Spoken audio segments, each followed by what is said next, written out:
Hi dears, എല്ലാവർക്കും നമസ്കാരം. പത്തരമാറ്റ സീരിയലിൻ്റെ നാളത്തെ പ്രമോ വിശേഷത്തിലേക്ക് എല്ലാവർക്കും സ്വാഗതം കേട്ടോ.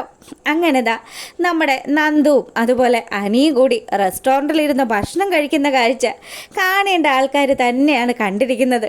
നമ്മുടെ വേണുവും രേവതിയും അനാമികയും ഒക്കെ ഭയങ്കര ദേഷ്യത്തിൽ എന്തൊക്കെ ചെയ്തിട്ട് ഒരു പ്രയോജനവും ഇല്ല. എന്താ അച്ഛാ അച്ഛൻ ഇങ്ങനെ ഒരു കാര്യം ഏറ്റു കഴിഞ്ഞാൽ അച്ഛന് തീരെ ഉത്തരവാദിത്വം ഇല്ലല്ലോ. എടി മോളെ, അവളെ കെട്ടിയിരിക്കുന്ന ഫോട്ടോ അതൊക്കെ നമ്മൾ കണ്ടതല്ലേ. എന്താ അച്ഛ ഈ പറയുന്നത്? എന്നിട്ടാണോ ഇവർ രണ്ടുപേരും കൂടി ഇവിടെ ഇരുന്ന് ഭക്ഷണം കഴിക്കുന്നത്? ഇപ്പം മനസ്സിലായില്ലേ അച്ഛനും അമ്മയ്ക്കും ഇവനൊരു ചതിയനാണെന്ന്? ഞാൻ പറയുന്നതൊക്കെ സത്യമല്ലേ? നിങ്ങൾ എന്നെങ്കിലും എന്നെ മനസ്സിലാക്കിയിട്ടുണ്ടോ എന്നൊക്കെ ചോദിച്ച് അനാമിക വലിയ സങ്കടത്തിലിരിക്കുക. ആ സമയം രേവതി പറഞ്ഞു, വേണുവേട്ടാ എത്രയും പെട്ടെന്ന് ആ ഇരിക്കുന്ന പെണ്ണിനെ ഒതുക്കണം, അല്ലെങ്കിലുണ്ടല്ലോ നമ്മുടെ മോളുടെ ജീവിതമാണ് വഴിയാധാരായി പോകുന്നത്. അതിനു വേണ്ടിയിട്ടാണല്ലോടി നമ്മൾ ഇത്രയും കാശ് മുടക്കി ആ ഗുണ്ടകളെ ഏർപ്പാടാക്കിയത്. എന്നിട്ടാണോ മനുഷ്യ അവളും അവനും കൂടി ഇവിടെ ഇരുന്ന് വെട്ടി വിഴുങ്ങുന്നത്? ഇനിയിപ്പോൾ പറഞ്ഞിട്ട് കാര്യമില്ലല്ലോ. എന്താ സംഭവിച്ചതെന്ന് അന്വേഷിച്ച് കണ്ടെത്തേണ്ടി വരുമെന്ന് അവർ വണ്ടിയെടുത്ത് അവിടുന്ന് പോവാൻ തുടങ്ങി. ഈ സമയം നമ്മുടെ നന്ദു ആണെങ്കിൽ, അതെ അനി, എനിക്ക് നല്ല സംശയമുണ്ട്. ശരിക്കും എന്നെ ഇന്നിങ്ങനെ ട്രാപ്പിൽപ്പെടുത്തിയത് നിൻ്റെ അമ്മായിയച്ഛനാണോന്ന്. നിനക്കുള്ള ആ സംശയം എനിക്കുമുണ്ട്. നമുക്ക് എന്തായാലും അന്വേഷിക്കാം. അയാൾ ആളൊരു ഉടായ്പാണ് എന്നുള്ളതിൽ ഒരു സംശയവും ഇല്ല. അതുകൊണ്ട് എത്രയും പെട്ടെന്ന് അതൊന്ന് അന്വേഷിക്കണം. അങ്ങനെയാണെങ്കിൽ തന്തയും മോളെ വെറുതെ വിടരുത്. അവറ്റുകളുണ്ടല്ലോ എന്നെ എന്തുമാത്രം വിഷമിപ്പിച്ചു. എൻ്റെ വീട്ടുകാരെന്നെ കാണാതെ എത്രമാത്രം സങ്കടപ്പെട്ടു. ഇപ്പം തന്നെ നിങ്ങൾ വന്നില്ലായിരുന്നെങ്കിൽ അവന്മാരെൻ്റെ കാര്യത്തിനൊരു തീരുമാനമാക്കൂല്ലായിരുന്നോ? അങ്ങനെയൊക്കെ നന്ദു പറയുമ്പോൾ നമ്മുടെ അനിയാണെങ്കിൽ, സാരയില്ലടാ, ഞങ്ങൾ വന്നില്ലേ, ഞങ്ങൾ നിന്നെ രക്ഷപ്പെടുത്തിയില്ലേ. ശരി ശരി, ഇനി എന്തായാലും വീട്ടിൽ ചെല്ലണം. വീട്ടിൽ ചെല്ലുമ്പോഴാണെങ്കിൽ അതിലും വലിയ കഷ്ടം. ഒരു 100 കൂട്ടം ചോദ്യമായിട്ടായിരിക്കും അച്ഛനും അമ്മയും കൂടി അവിടെ നിൽക്കുന്നത്. എന്തായാലും ഇനി അവരെ കണ്ട് സംസാരിക്കണമെന്ന് പറഞ്ഞ് നന്ദു അനിയും കൂടെ അവിടെ നിന്ന് ഇറങ്ങുകയാണ്. അങ്ങനെ നന്ദു നേരെ പോകുന്നത് നന്ദുവിൻ്റെ വീട്ടിലേക്ക്. അപ്പോൾ ഈ സമയമാണെങ്കിൽ ആദർശ് നയനയുടെ അടുത്ത് കാര്യങ്ങളൊക്കെ പറയാൻ തുടങ്ങി. അതെ നയനെ, ദേ ഇന്ന് നടന്ന സംഭവങ്ങൾ, ഇതിൽ ഒരു കരുതലും ശ്രദ്ധയൊക്കെ വേണം. നന്ദുവിനോട് പറയണം ഇനി പുറത്തൊന്നും ഇറങ്ങി ഇങ്ങനെ കറങ്ങി നടക്കരുതെന്ന്. ആദർശേട്ടാ, ഞാൻ എത്ര പറഞ്ഞാലും അവൾ അനുസരിക്കില്ലെന്ന് ആദർശേട്ടൻ അറിയില്ലേ? അവൾ ആര് വന്നാലും അവരെയൊക്കെ ഫൈറ്റ് ചെയ്ത് തോൽപ്പിക്കുമെന്നുള്ള മൈൻഡിലാണ് നിൽക്കുന്നത്. അതുകൊണ്ട് ആദർശേട്ടൻ തന്നെ ഒന്ന് പറയ്. മോളെ നന്ദു, ദേ നീ ഞങ്ങൾ പറയുന്ന കാര്യങ്ങൾ കേൾക്കണം. അറിയാലോ, പഴയതുപോലെയൊന്നും അല്ല, നിനക്ക് ഒരുപാട് ശത്രുക്കളൊക്കെ ഉണ്ട്. അതുകൊണ്ട് ഏട്ടനും അതുപോലെ ചേച്ചിയും പറയുന്ന കാര്യങ്ങൾ കേട്ട് മോള് നല്ല കുട്ടിയായിട്ട് ഇരിക്കണേ. അച്ഛന് വയ്യാത്തതാണെന്ന് മോൾക്കറിയാലോ. അതിന് ആദർശേട്ടാ, ഞാൻ എന്ത് തെറ്റ് ചെയ്തെന്ന് ഈ പറയുന്നത്? ഞാൻ പുറത്തേക്ക് പോയ സമയത്ത് ശരിക്കും എന്നെ ആരൊക്കെയോ ചേർന്ന് ബലമായിട്ട് പിടിച്ചുകൊണ്ട് പോവുമായിരുന്നു. മോളെ, അതൊക്കെ ഞങ്ങൾക്ക് മനസ്സിലായി. എനിക്ക് നല്ല സംശയമുണ്ട് ആദർശേട്ടാ, ഇതിൻ്റെയൊക്കെ പിന്നിൽ ആ അനാമികയായിരിക്കും. അനാമികയും അവളുടെ അച്ഛനും കൂടി ചേർന്നായിരിക്കും ഇങ്ങനെ ഒരു കൊലച്ചത് ചെയ്തത്. എന്ത് ചെയ്യാനാ? ഇനിയിപ്പോൾ എന്തായാലും ഇവൾക്ക് അപകടമൊന്നും സംഭവിച്ചില്ലല്ലോ. ഗോവിന്ദേട്ടാ, ഇനിയെങ്കിലും മോളോടൊന്ന് പറയ്. ഞാൻ പറഞ്ഞ് ഇവൾ അനുസരിക്കില്ല എന്ന് പറഞ്ഞ് കനകയാണെങ്കിൽ ഗോവിന്ദൻ്റെ അടുത്തേക്ക് ചെല്ലുമ്പോൾ നമ്മുടെ ആദർശ് പറഞ്ഞു, അച്ഛനും അമ്മയും ഒക്കെ ഇപ്പം ഇങ്ങനെ ഇവളെ ശകാരിക്കുന്നൊക്കെ ഉണ്ടല്ലോ. ദേ ഒരു കാര്യം പറയട്ടെ, ആ അനാമിക കാരണം എൻ്റെ അനിയൻ എത്രമാത്രം സങ്കടപ്പെടുന്നുണ്ടെന്ന് അറിയോ?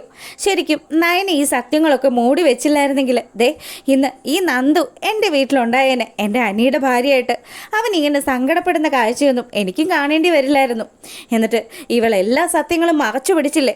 എന്തിനാ നയനെ നീ അന്ന് അങ്ങനെ ചെയ്തില്ലായിരുന്നെങ്കിൽ ദേ ഉറപ്പായിട്ടും അനാമികയും അതുപോലെ നമ്മുടെ അനിയും തമ്മിലുള്ള വിവാഹം അത് ഞാനങ്ങ് മുടക്കിയേനെ. ആദർശേട്ടാ, ഇനിയിപ്പോൾ സംഭവിക്കാനുള്ളതൊക്കെ സംഭവിച്ചില്ലേ? അവരുടെ ജീവിതത്തിൽ ദേ ഇനി ഇങ്ങനെ നമ്മുടെ നന്ദു ഒരിക്കലും ചെന്നുവിടാൻ പാടില്ല. അതുകൊണ്ട് ദയവ് ചെയ്ത് ഇനി ആ കാര്യം അങ്ങ് വിട്ടേക്ക്. നമുക്ക് നമ്മുടേതായ കാര്യങ്ങൾ ഒരുപാടുണ്ടല്ലോ. ഇനി നമുക്ക് അതൊക്കെ സംസാരിക്കാമെന്ന് പറഞ്ഞ് നയനെ ആദർശനെയും കൂട്ടിയിട്ട് പോവുക. അങ്ങനെ നമ്മുടെ കനകയാണെങ്കിലോ, ഗോവിന്ദേട്ടാ ഇത് കേട്ടില്ലേ? നമ്മുടെ ആദർശമോന് പോലും നന്ദുവും അനിയും ഒന്നിക്കണമെന്നായിരുന്നു. പക്ഷേ ഇനിയിപ്പോൾ എൻ്റെ ഏറ്റവും വലിയ പേടി ആ സ്വാമിജി പറഞ്ഞതുപോലെ കാര്യങ്ങളെങ്ങാനും വലിക്കുമോ? അയാൾ പറഞ്ഞ കാര്യങ്ങളൊന്നും ഇതുവരെ അണുവിട തെറ്റിയിട്ടില്ല. അതുകൊണ്ട് എനിക്ക് നല്ല ഭയമുണ്ടെന്ന് പറഞ്ഞ് കനക ഗോവിന്ദനോട് സംസാരിച്ചപ്പം ഗോവിന്ദൻ പറഞ്ഞു, ഇനിയിപ്പോൾ എന്ത് ചെയ്യാനാ, വരുന്നിടത്ത് വെച്ച് കാണാം. ദേ ആദർശമോൻ പോലും നമുക്കൊക്കെ സപ്പോർട്ടായിട്ട് കൂടെയില്ലേ? അതുപോലെ തന്നെ നമ്മുടെ നന്ദുവിൻ്റെ ജീവിതത്തിലും നല്ല കാര്യങ്ങൾ നടക്കൂടോ. താനൊന്ന് സമാധാനമായിട്ട് ഇരിക്കുമെന്ന് പറഞ്ഞ് കനകത്തിനെ ആശ്വസിപ്പിക്കാൻ ഗോവിന്ദൻ. അങ്ങനെ ഇവിടെ ഈ കാര്യങ്ങളൊക്കെ നടക്കുമ്പോഴാണെങ്കിലോ നമ്മളെ കാണിക്കുന്നത് നമ്മുടെ അനന്തപുരി തറവാട്ടിലാണ്. അപ്പം അനന്തപുരി തറവാട്ടിലെത്തിയ വേണുവും അനാമികയും രേവതിയും കൂടി വലിയൊരു ഗൂഢാലോചന മെനയാണ്. ദേ അച്ഛൻ എന്തായാലും ഇങ്ങനെയൊക്കെയാണ് മുന്നോട്ട് പോകുന്നതെങ്കിൽ നമ്മൾ ആഗ്രഹിക്കുന്നത് പോലെ ഈ തറവാട്ടിൽ നിന്ന് നമുക്ക് പ്രത്യേകിച്ച് ഒന്നും തന്നെ ലഭിക്കില്ല. അച്ഛനും മനസ്സിലായല്ലോ. ഞാൻ എപ്പോഴും പറയുമ്പോഴും അച്ഛനും അമ്മയും എന്നെ കുറ്റം പറയുമായിരുന്നില്ലേ? ദേ ഇപ്പം നിങ്ങൾ രണ്ടുപേരും നേരിട്ട് കണ്ടില്ലേ ആ നന്ദുവും അതുപോലെ അനിയും തമ്മിൽ എന്തുമാത്രം അടുപ്പമാണെന്ന്. ഇതിനൊക്കെ വളം വെച്ച് കൊടുക്കുന്നതുണ്ടല്ലോ ആ നയനി എന്ന് പറയുന്നവളാണ്. അവൾക്ക് എത്ര കിട്ടിയാലും മതിയാവില്ല. മോളെ നീ ഒരു കാര്യം ചെയ്യണം. നയനയെക്കുറിച്ചിട്ട് വീണ്ടും വീണ്ടും ആ ദേവയാനിയുടെ അടുത്ത് പോയിട്ട് എന്തെങ്കിലുമൊക്കെ പറഞ്ഞുകൊണ്ടേ ഇരിക്കണം. അവളെ ഒരു കാരണം വെച്ചാലും ദേവയാനി അവളുടെ ജീവിതത്തിലേക്ക് കൂട്ടരുത്. ഇപ്പം തന്നെ ആദർശും അവൻ്റെ ചെറിയച്ഛനും വല്യച്ഛനും അവൻ്റെ അച്ഛനും ആ എല്ലാവരും കൂടി ആ മല ചവിട്ടിയിട്ട് എന്തെങ്കിലും ഒരു പ്രയോജനം ഉണ്ടായോ? അയ്യപ്പസ്വാമിയെ കണ്ടിട്ട് മടങ്ങി വരുമ്പം എന്തൊക്കെയോ വലിയ അത്ഭുതങ്ങൾ സംഭവിക്കുമെന്നായിരുന്നല്ലോ നിങ്ങളുടെ ഈ പൊട്ടനായിട്ടുള്ള മുത്തശ്ശൻ ഉൾപ്പെടെയുള്ളവർ പറഞ്ഞത്. എന്നിട്ട് എന്തെങ്കിലും നടന്നോ മോളെ? ഇല്ലല്ലോ. അനാമികയെ മോളെ നീ ഒന്ന് ഇരുത്തി ചിന്തിച്ച് നോക്ക്.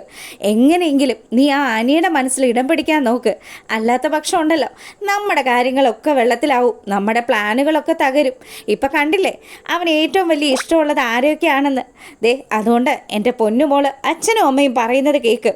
ആ ദേവയാനിയെ കഴിവതും ആ നയനിയുമായിട്ട് തമ്മി തല്ലിക്കാനുള്ള അവസരങ്ങൾ മോൾ ഉണ്ടാക്കിയെടുക്കണം. അതിനുവേണ്ടി തന്നെ ആയിരിക്കണം മോൾ കൂടുതലും ശ്രമിക്കേണ്ടത്. പിന്നെ അതിനോടൊപ്പം തന്നെ നിൻ്റെ ഭർത്താവിനെ കൂടി നിൻ്റെ വരുതിക്കാക്കാനും നോക്കണം. അങ്ങനെ അച്ഛനും അമ്മയും ഒക്കെ ഗംഭീരമായിട്ടുള്ള ഉപദേശങ്ങൾ നമ്മുടെ അനാമികയ്ക്ക് നൽകുകയാണ്. അനാമിക ഇതൊക്കെ കേട്ട് നിൽക്കുമ്പം അല്ല അച്ഛാ ഇനി ഈ കാര്യങ്ങളെങ്ങാനും നമ്മൾ അനിയോട് സംസാരിക്കണോ? വേണ്ട മോളെ, ഇതിനെക്കുറിച്ച് ഒരു കാര്യവും നീ സംസാരിക്കേണ്ട. അല്ലെങ്കിൽ തന്നെ അവർക്ക് സംശയം ഉണ്ടായി കാണും നമ്മൾ കാരണമാണ് ഇപ്പോൾ ഇതൊക്കെ സംഭവിച്ചതെന്ന്. ആദർശമൊന്നും ചില്ലറപ്പുള്ളി അല്ലല്ലോ. അവനൊക്കെ ഒന്ന് ഇരുത്തി അന്വേഷിച്ച് കഴിഞ്ഞാൽ എൻ്റെ നിൻ്റെയൊക്കെ വേര് പടലം കണ്ടെത്താൻ സാധിക്കും മോളെ. അതുകൊണ്ട് ഇതൊക്കെ മനസ്സിൽ വെച്ചിട്ട് നമ്മളൊന്ന് കരുതി നിൽക്കണം. പല സാഹചര്യങ്ങളും ഉണ്ടാവും. ആ സാഹചര്യത്തിലൊന്നും പ്രതികരിക്കാൻ നിൽക്കരുത്. പലപ്പോഴും മൗനം പാലിക്കേണ്ടിയൊക്കെ വരും. അതുകൊണ്ട് എൻ്റെ പൊന്നുമോള് അച്ഛൻ പറയുന്നതനുസരിച്ച് നിൽക്കാൻ പറയുക. ഇതൊക്കെ കേട്ട് അനാമിക തലയൊക്കെ കുലുക്കി നിൽക്കുമ്പം നമ്മുടെ ദേവയാനിയും അതുപോലെ ജയനും കൂടി നമ്മുടെ അയനെ കാണാനുള്ള കാര്യങ്ങളൊക്കെ പ്ലാൻ ചെയ്യുക. അല്ല നിങ്ങൾ എങ്ങോട്ട് പോകുന്ന കാര്യമാണ് പറഞ്ഞത്? ദേവയാനി നിന്നോട് ഞാൻ പറഞ്ഞില്ലേ നമുക്ക് 2 പേർക്കും കൂടി പോയി നമ്മുടെ മരുമോളെ ഒന്ന് കാണാടോ? ദേ ഞാൻ എത്ര പ്രാവശ്യം ചേട്ടനോട് പറഞ്ഞിട്ടുണ്ട് എനിക്ക് അവളെ കാണാൻ തീരെയും താല്പര്യമില്ല. ദയവ് ചെയ്ത് നിങ്ങൾക്ക് പോകണമെങ്കിൽ നിങ്ങൾ പോയി കണ്ടോ, എനിക്ക് അവളെ കാണണ്ട. എടോ ഇതൊക്കെ മാറുകടോ. ദേ ശരിക്കും ഞാനും തൻ്റെ മോനും ഒക്കെ മല ചവിട്ടിയ സമയത്ത് എന്താ പ്രാർത്ഥിച്ചതെന്ന് എനിക്കറിയോ? താൻ വെറുക്കുന്ന തൻ്റെ മരുമകളെ താൻ സ്നേഹിക്കുന്ന ഒരു ദിവസം ഉണ്ടാകണമെന്ന്. അത് ഈ ജന്മത്ത് നടക്കില്ല. നിങ്ങൾക്ക് ഇത്രയായിട്ട് ഒന്നും മനസ്സിലാവുന്നില്ലേ? എനിക്ക് അവളെ കാണുന്നതോ അവളെ സംസാരിക്കുന്നതോ ഒന്നും എനിക്ക് ഇഷ്ടമുള്ള കാര്യമല്ല. ദയവ് ചെയ്ത് ഞാൻ പറയുന്നത് നിങ്ങളൊന്ന് മനസ്സിലാക്കെന്ന് പറഞ്ഞ് നമ്മുടെ ദേവയാനി ദേഷ്യത്തോടു കൂടി ജയൻ്റെ അടുത്ത് സംസാരിക്കുക. അങ്ങനെ ഇവിടെ ഇവർ സംസാരിച്ചുകൊണ്ട് നിൽക്കുമ്പം നമ്മുടെ നയനയോട് ആദർശ ചില സത്യങ്ങൾ പറയുക. അതെ ഇങ്ങനെയാണ് കാര്യങ്ങളൊക്കെ മുന്നോട്ട് പോകുന്നതെങ്കിൽ നമ്മൾ പ്രതീക്ഷിച്ച പോലെയൊന്നും മാറ്റങ്ങൾ സംഭവിച്ചില്ലെങ്കിൽ അമ്മയോട് എല്ലാ സത്യങ്ങളും ഞാൻ തന്നെ തുറന്നു പറയും. ആദർശേട്ടാ നിങ്ങൾ ദയവ് ചെയ്ത് ഒരു വിഷയം ഉണ്ടാക്കല്ലേ. അമ്മയ്ക്ക് കരൾ കൊടുത്തത് ഞാനാണെന്ന് അമ്മ അറിഞ്ഞു കഴിഞ്ഞാൽ പിന്നെ അത് മതി. അറിയാലോ അമ്മ എന്തൊക്കെ പ്രശ്നങ്ങൾ ഉണ്ടാക്കുമെന്നൊന്നും പറയാൻ പറ്റില്ല. ഒരുപക്ഷെ അമ്മയുടെ ജീവൻ പോലും വേണ്ടാന്ന് വെക്കും. അതുകൊണ്ട് ദയവ് ചെയ്ത് ആദർശേട്ടനായിട്ട് ഈ സത്യങ്ങളൊന്നും അമ്മയെ അറിയിക്കരുതെന്ന് പറഞ്ഞ് നയനതാ നമ്മുടെ ആദർശനോട് കെഞ്ചുക. ആദർശാണെങ്കിൽ ഇല്ല നയനെ, അമ്മ സത്യങ്ങളൊക്കെ തിരിച്ചറിയണം. ഇപ്പം തന്നെ അമ്മ എത്രമാത്രം വെറുക്കുന്നുണ്ടോ അതിൻ്റെ 4 ഇരട്ടി എൻ്റെ അമ്മ തന്നെ സ്നേഹിച്ച് അമ്മ തന്നെ കൂടെ നിർത്തണോടോ. അത് കാണാൻ വേണ്ടിയാണ് ഞാൻ കാത്തിരിക്കുന്നതെന്ന് ആദർശ് നയനയോട് പറഞ്ഞ് നയനയെ ആശ്വസിപ്പിക്കുന്നതൊക്കെയാണ് നാളത്തെ വിശേഷത്തിലുള്ളത്. അപ്പോൾ ഇഷ്ടമായിട്ടുണ്ടെങ്കിൽ ലൈക്ക് ചെയ്യാൻ മറക്കരുത്. എല്ലാവർക്കും നല്ലൊരു രാത്രി ആശംസിക്കുകയാണ്. അപ്പോൾ ഓക്കെ, ഗുഡ് നൈറ്റ്.